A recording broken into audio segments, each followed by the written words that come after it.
नमस्कार. लोक काय म्हणतील?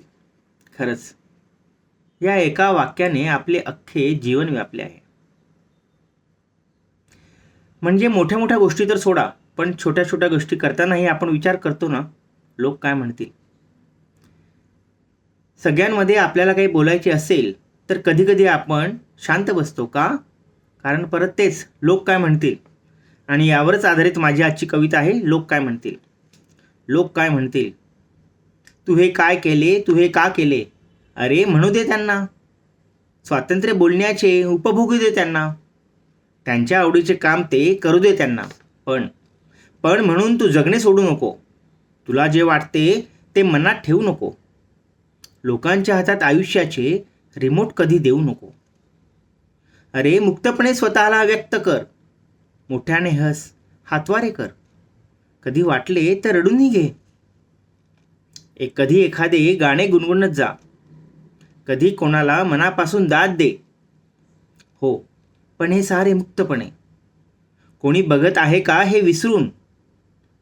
अरे आयुष्य तुझेच आहे, एकच, संपत चाललेले. मग का थांबायचे? भावना का मागे ठेवायच्या? मोकळे होऊन जग थोडे. मोकळे आकाश, मोकळा प्रकाश. अमर्याद वारा, अमर्याद काळोख. निसर्गात जे आहे ते सारे कवेत घे. नाही घेता आले तरी चालेल, पण स्वतःस हरवू दे त्यात.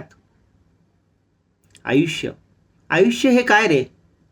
थोडे सुख, थोडे दुःख, थोडे श्वास, थोड्या आठवणी. जे आहे आज ते उद्या नाही. तोच वारा, तेच नदीचे पाणीही नाही. नाही तुझ्या भावना, पण त्याच. मग काच तू अव्यक्त राहतोस? व्यक्त होऊ दे साऱ्या भावना. घे मोकळा श्वास उरात भरून. कर आकाशात उंच मान आणि ओरड कधी मोठ्याने. हो मला जगायचे आनंदाने. हो मला जगायचे आनंदाने, प्रत्येक क्षण मुक्तपणे. निसर्गाने दिले जे स्वातंत्र्य, निसर्गाने दिले जे स्वातंत्र्य, उपभोगायचे ते मुक्तपणे, उपभोगायचे ते मुक्तपणे. धन्यवाद.